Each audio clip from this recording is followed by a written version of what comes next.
You've seen videos that tell you to be hustling, productive, and make you feel worthless if you are doing less. Productivity is how much money you get out for the time you put in. You know exactly what you need to do right now. I've always secretly wanted to be a machine. Instead of spending time getting in the mood to work, just stop working. Matt D'Avella recently made a video about how hustle culture lied to you and then goes on to talk about slow productivity. That is still productivity.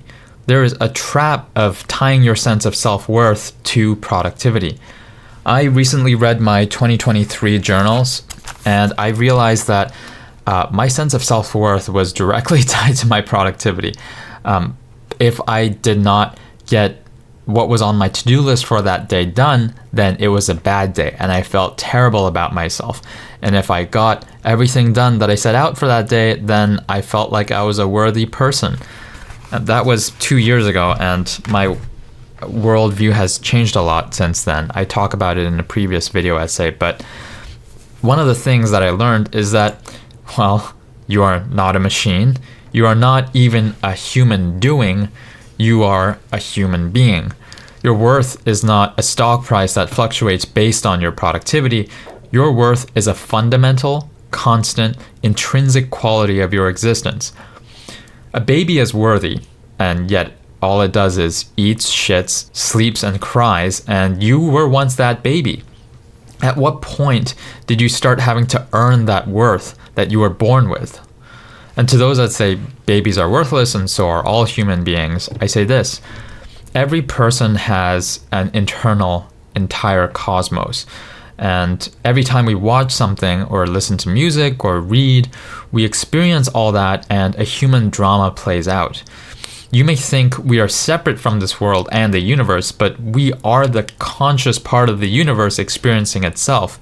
And to argue that a person has no value is to argue that an experience of beauty, sadness, or love is worthless. We know intrinsically that this is not true. We feel it deeply in the meaningful moments of our lives. The experience itself is the point. So by simply existing and perceiving, you are bestowing the universe with meaning, even if you are completely isolated and that experience is only for an audience of one. So we are worthy.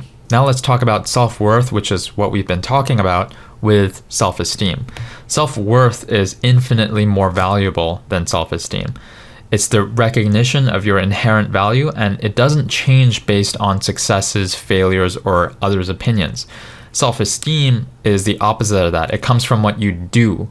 It says that I have achieved something, or I have this job title, I have this appearance, or the praise from others, or the social status. All those things affect self-esteem. Self-worth says, my value is a given. I am worthy of love, respect, and belonging, even on my worst days. Self-worth leads to resilience, authenticity, freedom from fear of failure, and healthy relationships. So how do you build self-worth? Well, the work towards building self-worth is not about building your worth. It's about uncovering the worth that is already there by dismantling the false belief that it must be earned. So here's the key. You cannot choose your first thought, but you can choose your second thought. I did nothing today. I am lazy and worthless. That's a toxic first thought right there. A helpful second thought is, I did not accomplish much today, but my worth remains unchanged. Talk about the feeling, not what you are. It feels bad being unproductive, but my value is not measured by my to-do list. Saying the second thought out loud amplifies the effect because hearing your own voice being compassionate is powerful. Here are more examples of second thoughts. Your worth is not defined by the shape or size of your body. Another's opinion of you is a reflection of them, not a measure of your own worth. Other success does not diminish your potential or your worth. Approve of yourself even if others do not.